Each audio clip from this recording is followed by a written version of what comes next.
Avec un essayiste et philosophe de renom, Robert Redeker, est auteur d'un livre qui surprend mais qui est absolument dans l'actualité, Réseaux sociaux, la guerre des Léviathans, aux éditions du Rocher. Bonjour. Bonjour aux auditeurs aussi. Merci à Robert Redeker. Alors j'ai lu ce manifeste, je dirais quelque part, mais ce manifeste philosophique bien sûr, parce que vous faites beaucoup de références à beaucoup de gens. Je dirais que vous seriez un peu le Karl Marx de Google et des GAFAM. Et vous n'avez pas commencé votre livre par cette phrase, mais vous auriez pu: un spectre hante le monde, celui des réseaux sociaux. Et je ne dirais pas que toutes les polices du monde sont à sa recherche, mais enfin. Alors, je voudrais d'abord qu'on parle de ça. Et vous avez commencé par Donald Trump et l'exemple de Donald Trump par rapport à ce qui s'est passé. Et ce qui se passe avec les réseaux sociaux, et vous en parlez, vous dites, voilà, il y a les États, l'État Léviathan, Hobbes, et puis il y a une autre puissance, l'État qui s'est forgé depuis des siècles, et une autre puissance qui vise à le remplacer, ou en tout cas, qui rivalise déjà, mais qui vise à le remplacer, ces fameuses GAFAM, je rappelle, Google, Apple, Microsoft, Amazon, etc. Et au fond, vous commencez par la métaphore, qui n'est pas une métaphore, l'exemple de Trump, que j'ai bien suivi aussi. Mais Trump, il a quand même utilisé pour sa conquête Twitter et Facebook, c'était ses armes létales presque, puisqu'il a grandi en faisant, c'est le premier qui utilisait, donc il a utilisé quand il le fallait ces réseaux sociaux, et ça lui a beaucoup servi. Ça s'est aussi retourné contre lui, c'est les deux. Oui. Bon, alors j'ai pas voulu défendre Trump, ni dans le dernier paragraphe. Très difficile de défendre, mais j'ai pas non plus. Enfin, ce qui m'a intéressé dans ce phénomène, c'est. Non, mais au-delà de Trump, justement. C'est la fabrique de la personne qu'il faut haïr. La fabrique universelle de la personne qu'il faut haïr. Et je crois que cette fabrique-là a beaucoup servi à la croissance des réseaux sociaux comme des GAFA, comme puissance rivalisant ou aspirant à rivaliser avec les États, d'autant plus que, les auditeurs le savent peut-être, il y a chez Google tout un projet politique et anthropologique de fabrication d'une sorte d'espèce nouvelle d'être humain, de transhumain. Cela fait partie du projet Google. L'intelligence artificielle, les implants, etc., etc. Ainsi de suite. La mal nommée intelligence artificielle, on voit que le compte Twitter de Trump est suspendu, mais celui des talibans ne l'est pas. C'est très intéressant comme. Mais alors justement, moi j'ai lu votre livre avec beaucoup d'intérêt et je le conseille parce que vous parlez de beaucoup de choses et vous parlez aussi des assises philosophiques. Vous évoquez Foucault et Sartre, effectivement, qui jouent un rôle non négligeable. Mais je renvoie au livre, encore une fois, que je conseille aux auditeurs de Sud Radio. Mais la chose, et je voudrais poser la question, parce que moi, la question que je me suis posée, est-ce que, justement, le bémol que je pourrais mettre à votre thèse, c'est qu'au fond, est-ce que ce Léviathan dont vous parlez, alors je vous demanderai de définir le Léviathan, mais on va en reparler, mais cette puissance énorme, est-ce qu'au fond, elle n'est pas quand même au service des politiques? Je m'explique. On le voit aujourd'hui, dans la crise du Covid-19, vous l'avez vu comme moi, on l'a vu avec Trump, c'est qu'au fond, les YouTube, Twitter, Facebook, Google et compagnie obéissent quand même à une certaine idéologie ou doxa dominante. C'est-à-dire que, est-ce que ce n'est pas encore, je vous pose la question, le politique en fait qui gouverne? C'est-à-dire que Trump, on n'avait pas envie de lui, il fallait le jeter, donc allez, on l'excommunie, on le marginalise, mais Biden, est-ce qu'on ne travaillait pas pour Biden? Moi je crois que nous sommes dans le post-politique. C'est-à-dire, nous employons le mot les politiques, les politiciens, mais quand on pense à ce qu'étaient les politiciens ou les politiques, il y a une cinquantaine d'années, dans l'univers du sens, dans l'univers de la cohérence du discours, c'est quelque chose qui a disparu. Aujourd'hui, complètement. C'est-à-dire, la politique Tenez, vous citiez tout à l'heure Napoléon, avec peut-être un peu de nostalgie.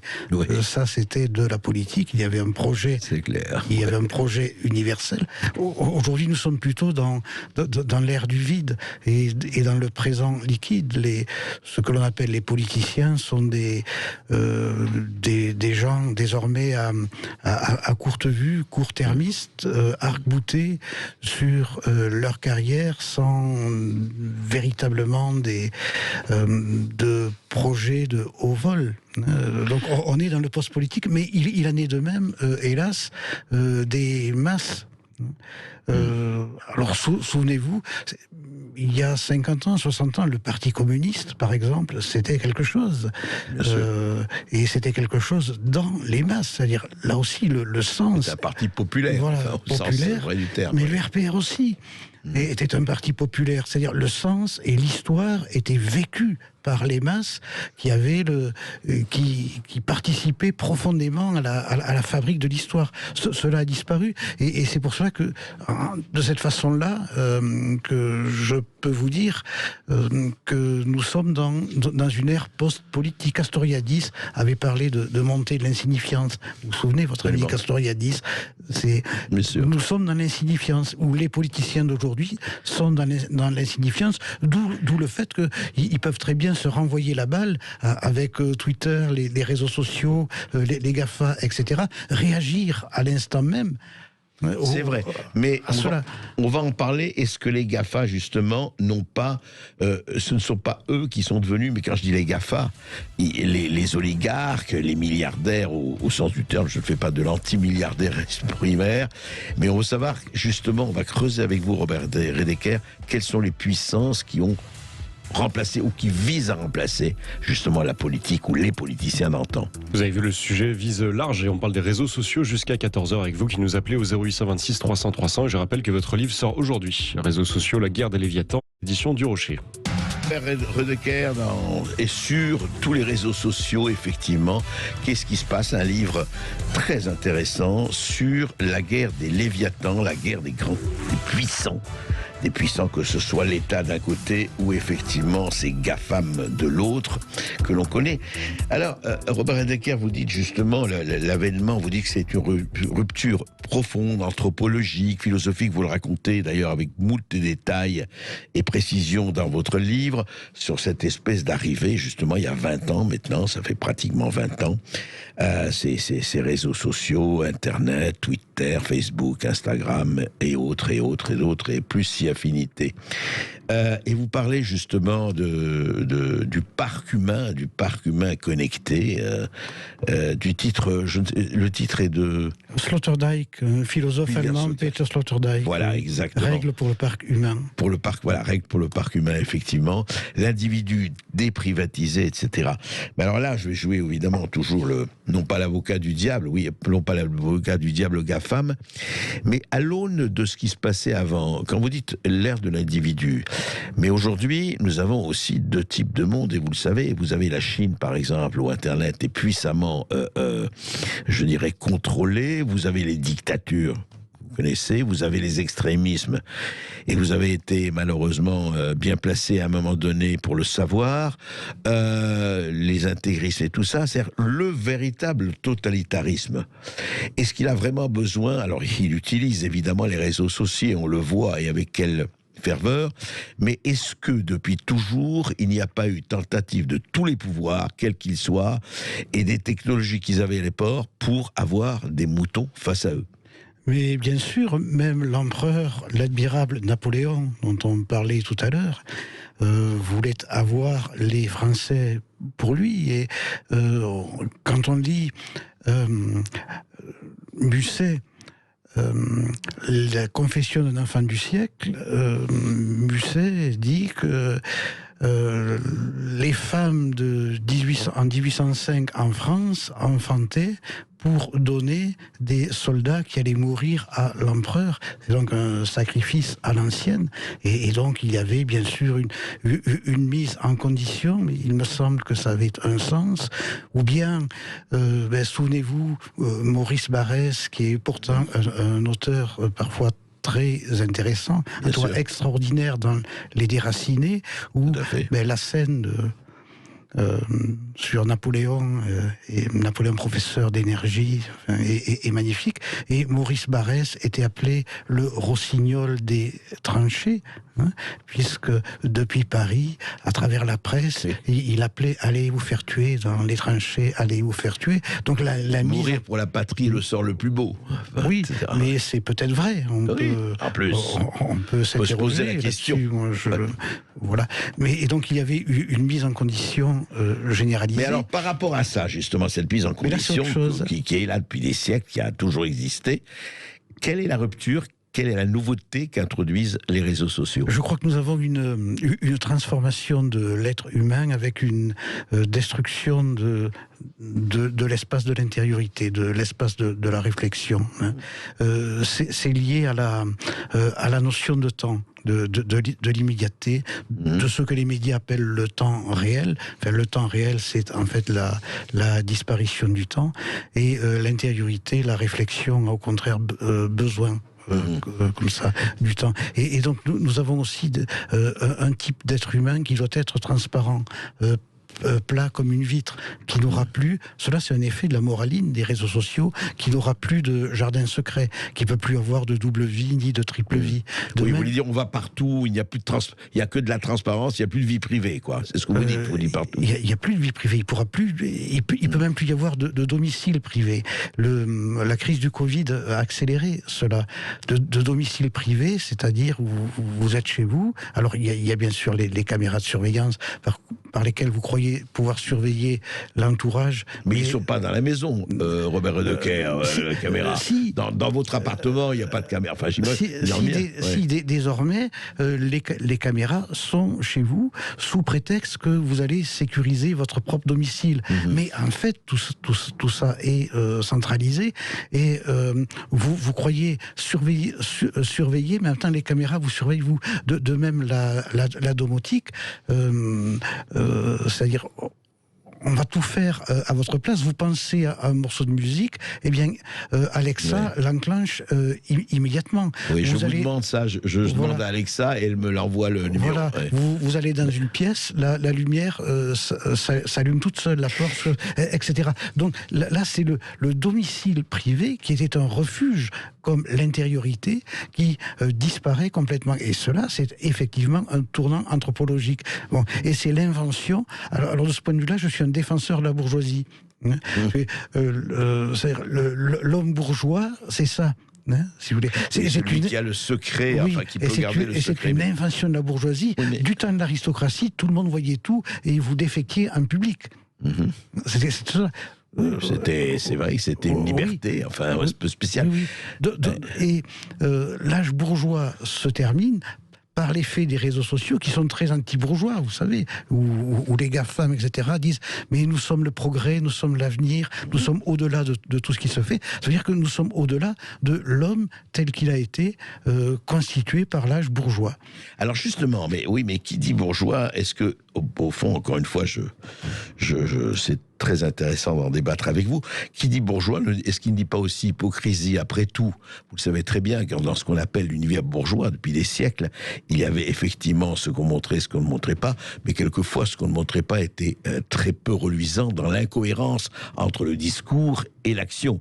Et je dirais au fond, et je reviens à ce que vous avez dit sur la domotique, tout cela, mais pourquoi je serais moins libre si je maîtrise? Parce que tout le problème, c'est de maîtriser la maîtrise. Si j'arrive à maîtriser la maîtrise, ou alors vous me direz que c'est impossible, mais je ne crois pas, pourquoi effectivement je ne pourrais pas utiliser la technologie au service de ma liberté? Pourquoi c'est impossible? Mais ce n'est pas vous qui arriverez à maîtriser la maîtrise, elle se maîtrise ailleurs. Elle se maîtrise dans les grands centres de surveillance. Oui, mais l'utilisation, c'est moi quand même. Moi ou vous. Mais nous sommes entièrement traversés par les injonctions qui nous poussent à les utiliser. Nous croyons, me semble-t-il, être libres dans leur utilisation, mais nous ne le sommes pas.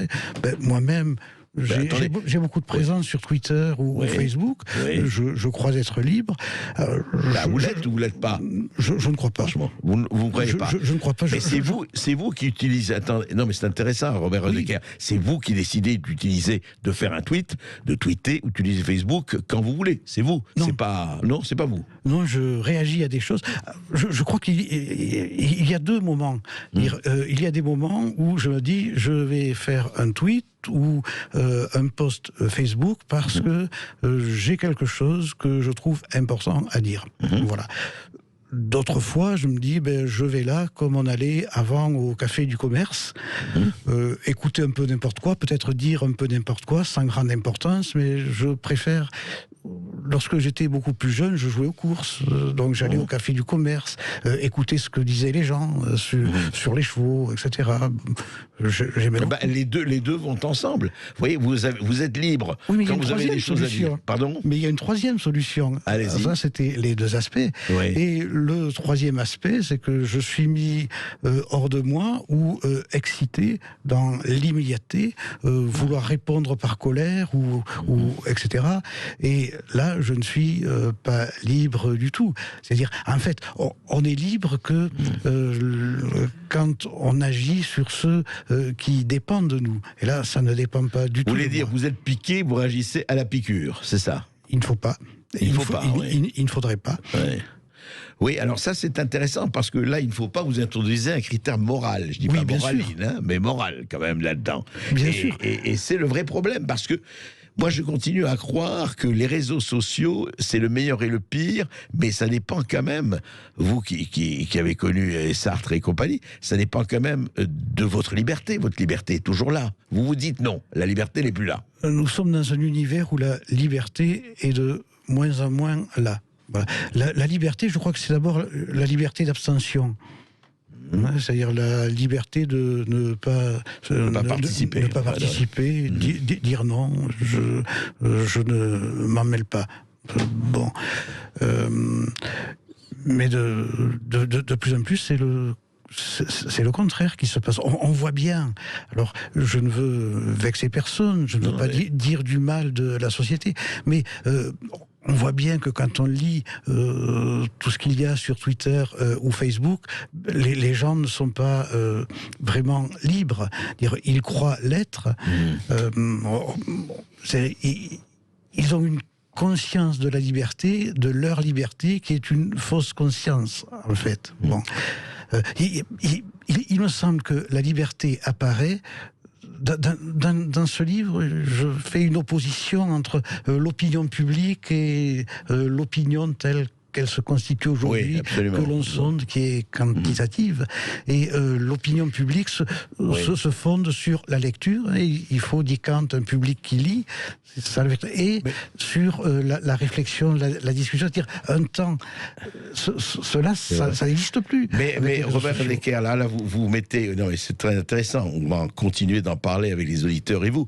Mais vous mettez en opposition ceux qui lisent, alors eux, c'est l'opinion publique, eux, ils ont... Enfin, je dis pas qu'ils ont le droit de parler, mais ils sont là, et les autres. Mais vous savez très bien qu'il y a des gens qui ne lisent pas, qui ont un bon sens, et moi je suis, pas moi qui vais m'opposer à la lecture, mais qui ont quand même du bon sens et qui réagissent beaucoup plus que certains intellectuels que vous connaissez comme moi et qui décollent à plein tube. Bon, je vais encore citer personne.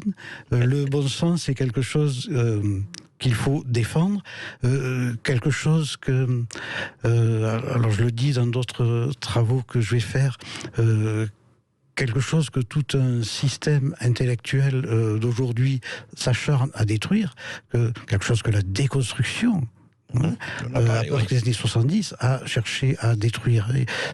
De même, Bernanos a dit que la modernité, c'était un complot universel contre l'intériorité, la disparition de l'intériorité. Je crois que c'est ça, l'affaire des réseaux sociaux. Bon, mais ça va plus loin. C'est aussi un complot, cette affaire, et du côté des intellectuels, contre le bon sens. Voilà. Descartes a dit, qui devait être notre flambeau français, paraît-il, a dit que le bon sens, c'est-à-dire la raison, est la chose du monde la mieux partagée. Quand on regarde certains travaux intellectuels, on se dit, il faut se poser la question. Il n'y a plus le bon sens chez de nombreux philosophes. Par contre, le cordonnier, le comptable, celui qui a une petite entreprise, chez lui, le bon sens reste, parce que sinon, il disparaît. On est tout à fait d'accord, on va en parler avec les auditeurs de Sud Radio, mais je rappellerai la phrase de Michel Léris, modernité, merdonité. Dur de rebondir là-dessus, mais évidemment, comment utilisez-vous les réseaux sociaux? On vous pose la question. Vous nous appelez au 0826 300 300. Et est-ce que vous craignez aussi, comme Robert Decker, une surveillance généralisée avec le développement des nouvelles technologies? Évidemment, vous posez vos questions, vous débattez avec lui et il sera libre de vous répondre, mais il le fera. Sud Radio. Vous avez fait le bon choix de nous appeler au 0826 300 300 parce qu'on va pouvoir débattre avec Robert Decker, auteur de ce livre Réseaux sociaux, la guerre des Léviathans, et qui sort aujourd'hui, d'ailleurs je le rappelle. Et nous avons un auditeur, donc c'est Pierre qui nous appelle de Toulouse. Bonjour Pierre. Bonjour Pierre. Bonjour. Écoutez, je ne partage pas le point de vue de votre intervenant. Oui. Je crois que les réseaux, bien sûr, il faut être prudent, mais il faut juste maîtriser son ego. Qui nous pousserait bien sûr à nous mettre en avant en utilisant notre nom. Moi, à titre personnel, par exemple, vous voyez, j'écris des livres sous un pseudo. Je passe à la radio avec un autre pseudo. J'utilise les réseaux sociaux avec un troisième pseudo. Bref, je ne me mets pas en avant à titre personnel. Dans ma vie, personne ne me connaît, enfin, entre guillemets, sauf ceux qui sont proches de moi. Ouais. Et je crois que les réseaux sociaux, c'est le souffle du renouveau et c'est justement un booster de la démocratie. Et ça permet à une minorité de s'exprimer et peut-être d'éveiller l'esprit de ceux qui sont entre soi et qui pensent justement maîtriser le monde. Et je crois que si on veut justement évoluer vers une nouvelle société, il faut être à l'écoute sans pour autant imaginer que bien sûr on va être stigmatisé parce qu'on s'exprime à la radio, parce que derrière on s'exprime devant des réseaux sociaux. Juste une question Pierre, avant de donner la parole à Robert Decker. Pourquoi vous utilisez des pseudonymes? Pourquoi vous ne mettez pas votre nom? Alors déjà d'une part parce que c'est uniquement parce que à l'époque mon père, lorsque d'abord j'ai commencé par écrire des livres, hein, ouais. Donc j'étais pas sur les réseaux sociaux, à l'époque ça n'existait pas, et ou très peu, et mon père me disait écoute, n'écris jamais sous ton nom parce que ça ne sert à rien, ça ne peut que te mettre en valeur, et après tout si tu écris mal on pourrait éventuellement te critiquer. Donc je l'ai fait uniquement pour ça. Alors j'ai trouvé que c'était très intéressant dans un premier temps, un peu moins parce que c'est vrai que lorsqu'on veut être un petit peu connu, évidemment quand entre le nom et le pseudo c'est déjà plus difficile, mais ça permet évidemment de se protéger par rapport à des gens qui voudraient peut-être vous attaquer pour des raisons diverses. On va en parler. Robert Decker, sur le fond. Je comprends cette idée de ce désir de protection, mais bon, il me semble que quand on entre dans le débat public, et ce que Pierre semble faire, il faut avancer à visage découvert, pas s'avancer masqué sur la scène des réseaux sociaux, dire qui on est. Je crois que c'est mieux également, beaucoup mieux pour les lecteurs de savoir à qui on a affaire. Alors, juste un mot là-dessus, parce qu'on ne va pas parler. Moi, personnellement, j'étais comme vous, Robert Decker, je ne le suis plus pour une raison très simple. Alors là, c'est typiquement sur les réseaux sociaux, pas sur les livres. Les livres, je pense qu'il faut vraiment les signer. Et on a fait des pseudonymes, j'en ai utilisé, mais pour des raisons politiques évidentes. Imaginez quand même aujourd'hui, et là on revient à la surveillance, imaginez aujourd'hui que je suis employé ou salarié dans une entreprise et que j'émets sur Twitter ou sur Facebook ou ailleurs des propos qui ne vont pas du tout plaire au patron de mon entreprise. Donc je risque quand même de me faire, sinon licencier, en tout cas très sévèrement mal voir. Et je crois que beaucoup de gens qui prennent des pseudonymes, c'est aussi pour ça, pas par peur de se faire de sanctions, quoi. Oui, la peur, c'est évidemment une motivation pour se cacher. De notre côté, il y a une différence entre s'exprimer et dire des choses justes sur l'entreprise dans laquelle on travaille, même pas sur l'entreprise. Et la dénigrer. Oui, pardon, non. Moi, je ne parlais pas de l'entreprise, je ne dis rien sur l'entreprise. Mais si supposez que j'ai des opinions politiques, et on revient à votre livre, à la liberté, j'ai des opinions politiques très opposées à celui qui m'emploie, ou à celui ou à la direction qui m'emploie. Ça n'a rien à faire avec l'entreprise, c'est pas pour dénigrer l'entreprise. Mais cette personne verra ça signé, il dit celui-là, ça me plaît pas beaucoup. Là, c'est extrêmement grave. Mais oui. Là, c'est extrêmement grave. Ouais. Alors, notre auditeur Pierre disait que cela fait progresser la démocratie. Mais dans ce cas-là, si vous êtes sanctionné parce que vous avez des opinions politiques différentes de celles de vos employeurs, les réseaux sociaux sont alors le contraire de la démocratie et sont un danger pour la démocratie. Mais c'est surtout les employeurs, dans ce cas-là, qui censurent. Hein, Bien sûr. vous le savez. Augustin. Merci Pierre de nous Bien avoir sûr, appelé. mais c'est une pression sociale également. C'est Les vrai. employeurs censurent, mais c'est tout un climat social. Et c'est même aussi de l'autocensure. C'est-à-dire, bien sûr. cette peur problème. d'une censure pousse à l'autocensure, et l'autocensure, il y en a énormément dans notre société aujourd'hui. C'est même, quand on regarde les médias, l'expression, l'autocensure est la maladie la plus grave que connaît la liberté aujourd'hui en France. C'est une grave, oui, tout à fait. Cela, c'est quelque chose contre quoi il faut lutter. Et ne vous auto-censurez pas quand vous nous appelez au 0826 300 300, et c'est ce que vous faites avec Youssef qui nous appelle de Montpellier. Bonjour Youssef. Oui, bonjour Youssef. Bonjour. Bonjour. On vous écoute. Moi personnellement, je suis partagé parce que il y a quand même comment on appelle ça, un souci de génération également dans les réseaux sociaux, parce que moi je suis né en 76. Oui. J'ai découvert comme vous Internet et les réseaux sociaux par la suite. Bien sûr. Et soit on s'y adapte, soit on s'y adapte pas.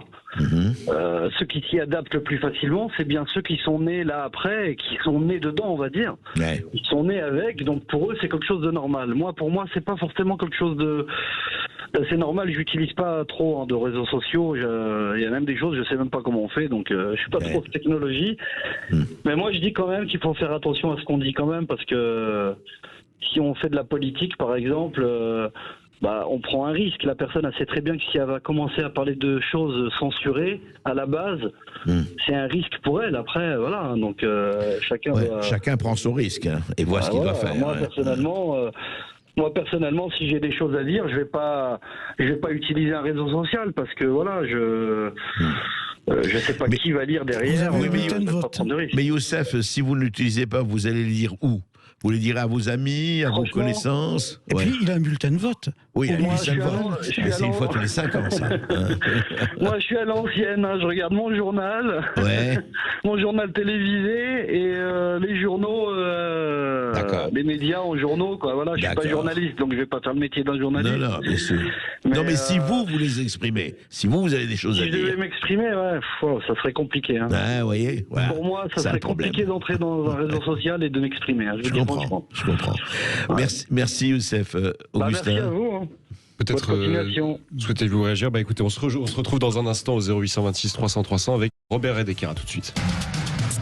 Et vous nous écoutez, vous nous appelez au 0826 300 300 sur Sud Radio, et nous sommes avec Julien qui nous appelle de Tarbes. Bonjour Julien.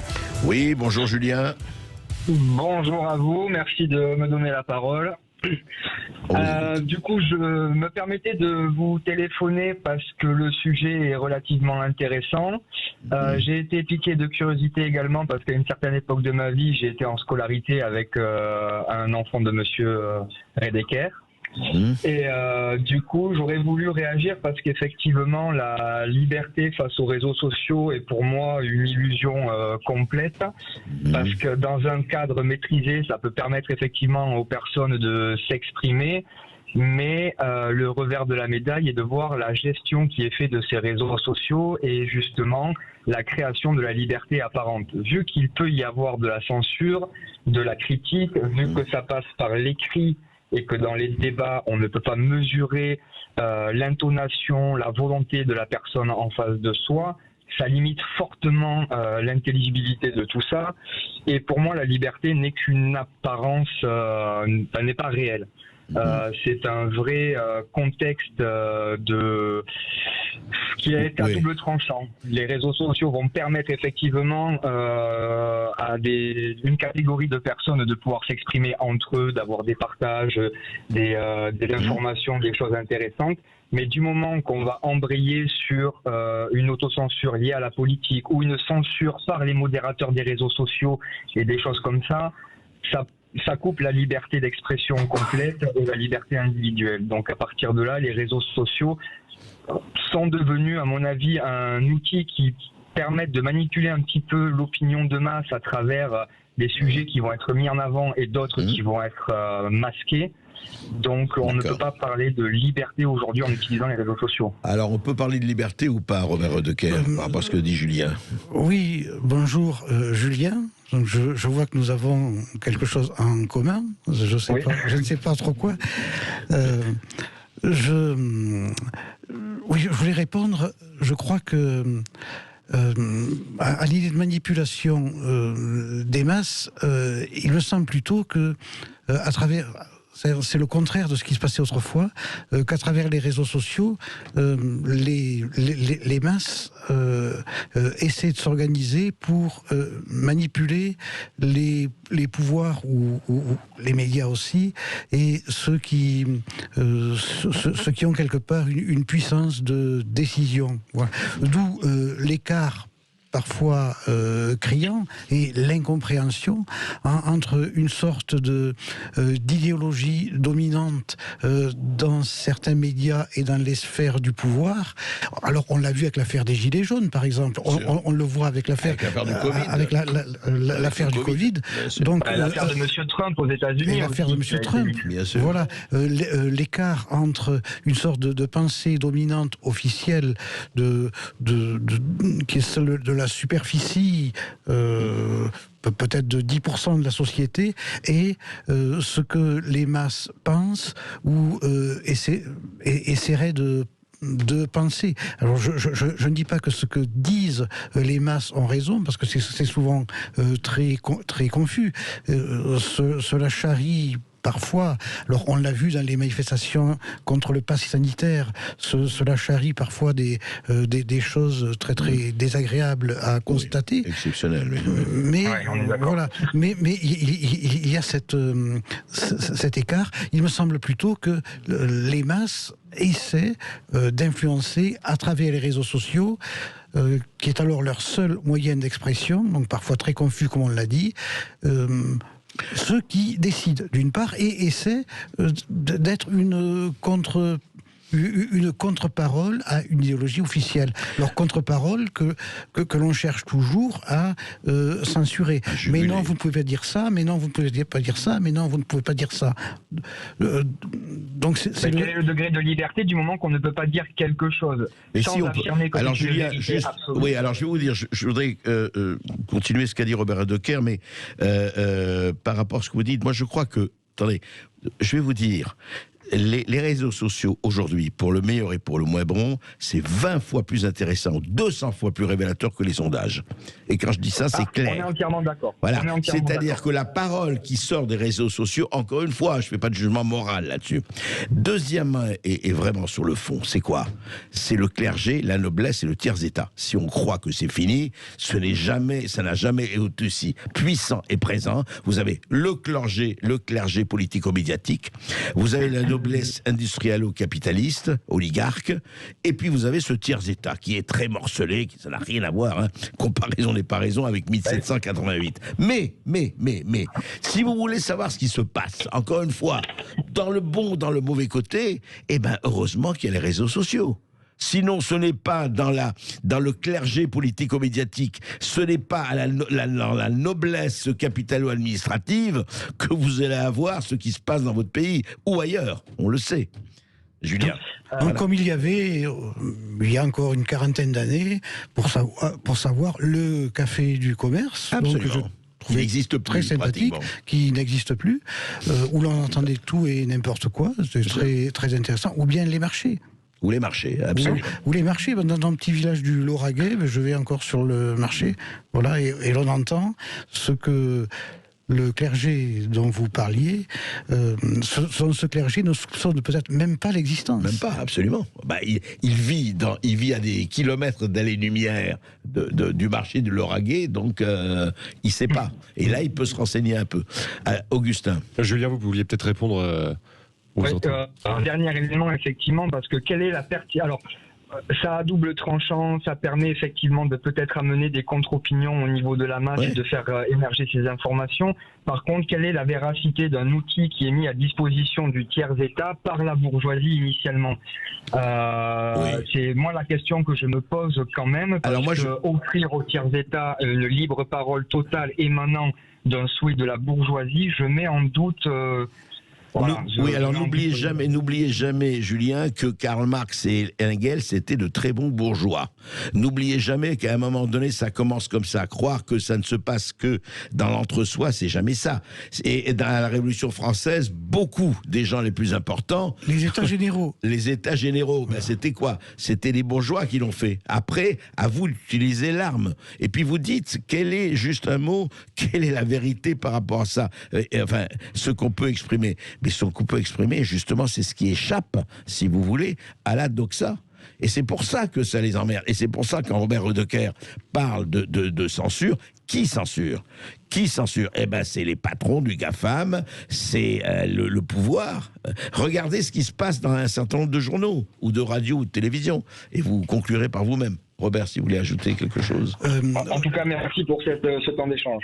Merci. Oui, par exemple, les États généraux sont convoqués par la noblesse, par le roi, pour essayer d'encadrer le mécontentement. Alors, on sentait bien qu'il y avait une parole populaire qui poussait. Et donc, on va encadrer ça avec les États généraux, et ça explose. Tout à fait. Bon, les gilets jaunes auraient pu être aussi une forme d'états généraux comme ça. Alors on les a caricaturés, on s'est débrouillé pour que ça tourne à la violence, me semble-t-il. Mais c'était pas ça au départ. C'est loin de là. C'était pas ça du tout au départ. Bien sûr. Augustin. Merci Julien de nous avoir appelé. Vous avez vu, ça crée beaucoup d'échanges en plateau. Et nous sommes avec Joseph qui nous appelle depuis la frontière belge. Et oui. Oui, bonjour Joseph. Oui, est-ce que vous êtes du bon ou du mauvais côté de la frontière belge? Dites-moi tout. Bonjour de vos invités. Mais écoutez, je suis témoin, moi, j'ai 73 ans, donc très longtemps que mon père m'a amené parce qu'il faut travailler dans les mines. Je suis vraiment le témoin de ce qu'on vous dites sur le plateau, avec les GAFA et vos systèmes là qu'on entend avec votre précédente invitée, le woke, le woke, la culture woke. Moi, je viens d'une île au milieu de la Méditerranée qui a une langue, une culture millénaire qui était vraiment formidable et tout. Ce sont la civilisation nuragique très peu connue par le grand monde, par le plus grand des gens. Comment ont-ils réussi à, à nous coloniser, entre guillemets, et faire partir notre civilisation sur notre culture, mais en prenant en otage des gens, en le formant en tant que prof, en tant que dirigeant, etc. Et petit à petit, dans les écoles, on disait, parler l'italien, c'est intelligent, parler le sarde, c'est vraiment être des terre à terre, des bons à rien, des bergers. Donc un petit peu à la fois, tout ça s'est créé, et tout, alors que c'est une île très riche, on a dû émigrer avec les Italiens pour aller chercher un pas ailleurs, parce que eux, les grands groupes, venaient s'approprier des mines, etc., qu'il y a dans notre île. Ils sont toujours là. Et en plus, on a fait ici dernièrement, depuis quelques années, des émissions avec des amis que j'ai là-bas sur place, avec des télévisions locales, avec des radios locales, des émissions dans notre langue. En sarde. C'est incroyable la censure qu'on a eue. Incroyable, incroyable. Mais vous vouliez dire quoi par rapport aux réseaux sociaux, ça Voilà, que les réseaux sociaux sont dans les mains de ces GAFA qui essayent, quand on ne parle pas comme eux, qu'on ne voit pas dans leur sens. Donc ça, comme on dit si bien, c'est fini, on n'a plus le droit de parler, on n'a plus le droit de parler. Même les télévisions et les radios locales, ils ont été censurés partout. Partout. C'est quand même quelque chose d'incroyable. Oui, mais dites-moi, ce que je comprends pas, c'est juste un mot, mais je voudrais bien Robert Redeker parler.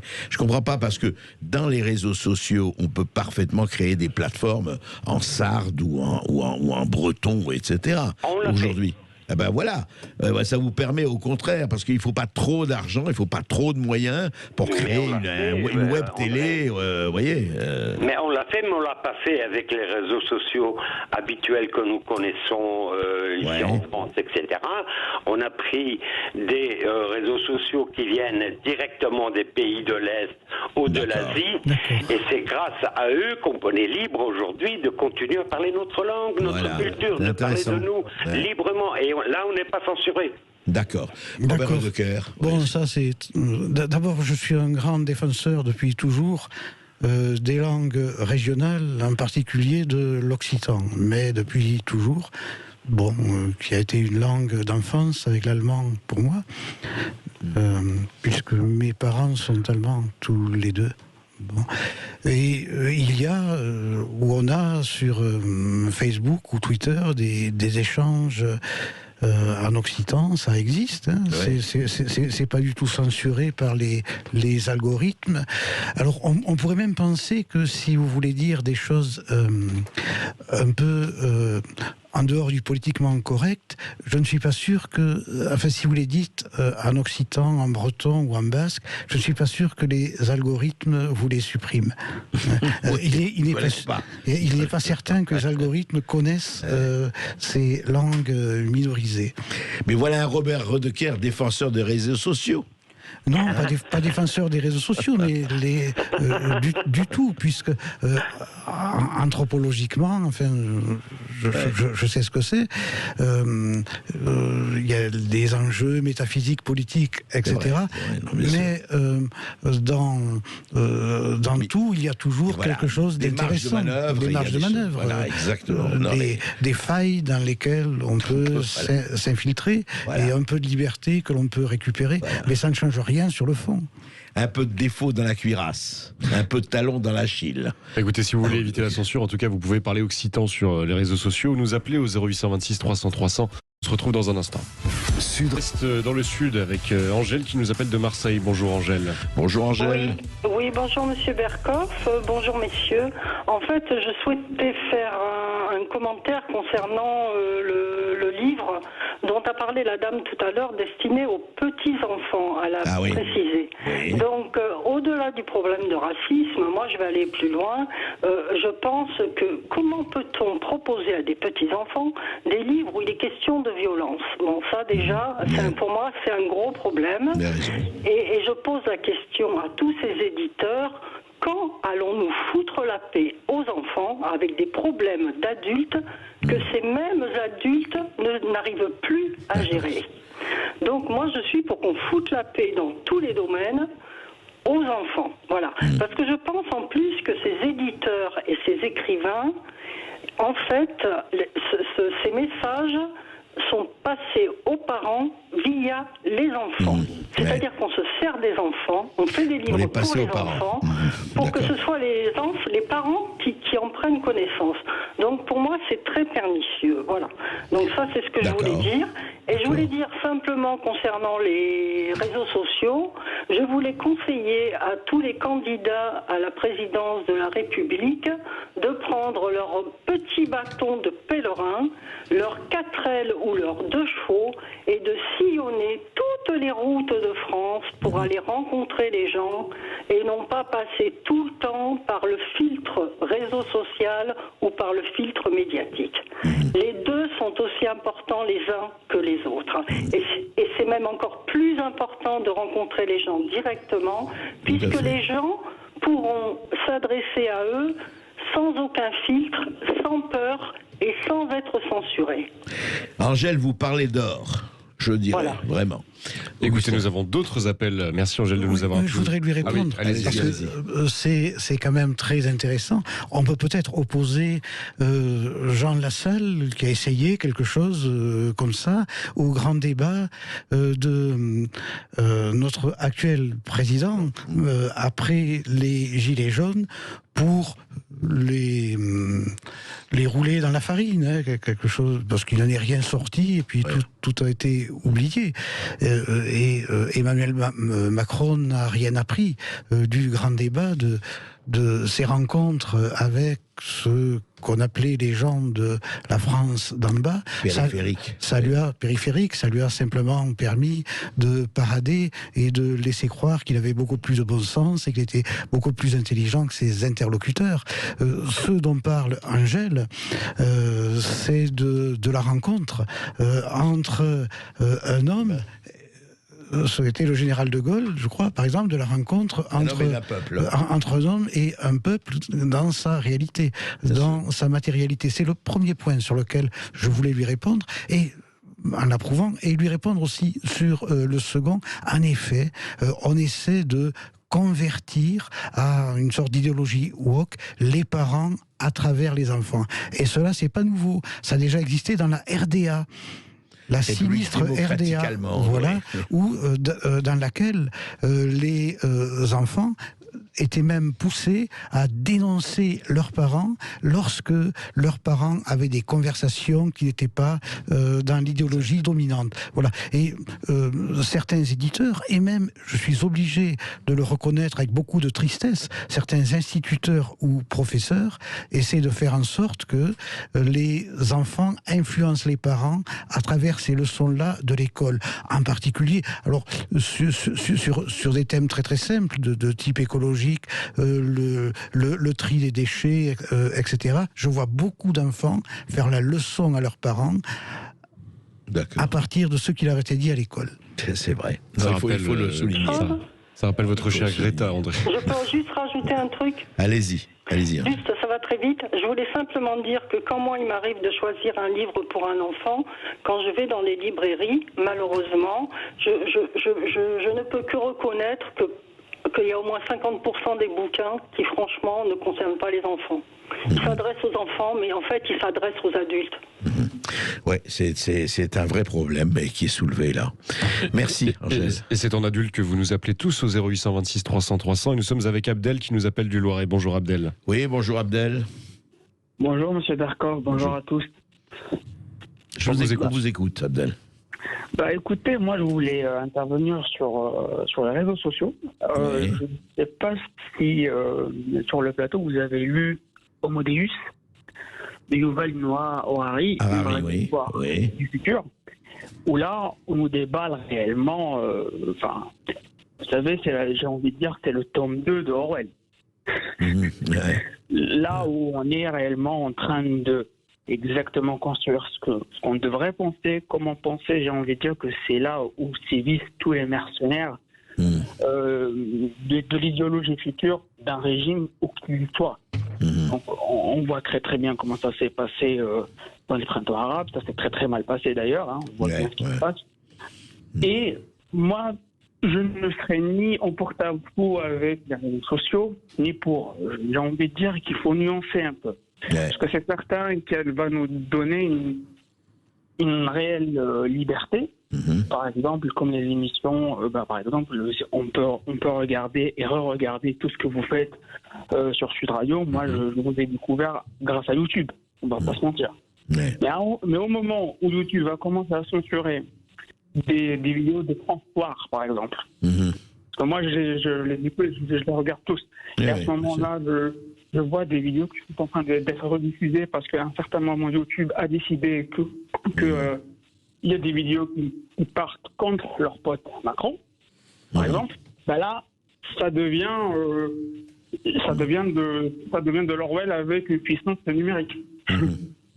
Et ça, c'est ça en fait, c'est contre ça qu'il faut lutter. Alors, comment est-ce qu'on pourrait imaginer des GAFAM des GAFAM parallèles, effectivement, voilà, des contre-pouvoirs. Des GAFAM parallèles, tout à fait, des GAFAM parallèles où on a un monopole, je ne sais même pas si on peut dire de l'État ou quelque chose comme ça, de manière à ce que ce n'est pas les intérêts privés qui vont régner.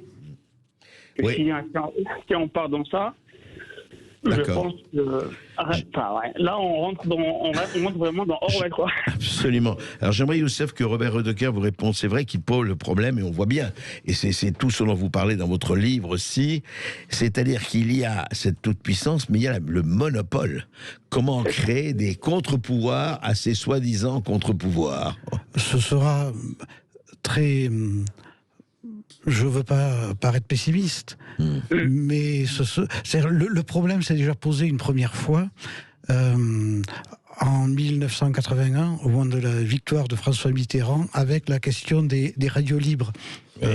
Lorsque il s'est agi de casser le monopole, c'était l'ORTF à l'époque, de l'ORTF, plus RTF, de casser ce monopole et de permettre une parole. Et effectivement, il y a eu une parole, véritablement une parole libre pendant quelques mois ou peut-être quelques années. Hein, c'est ça.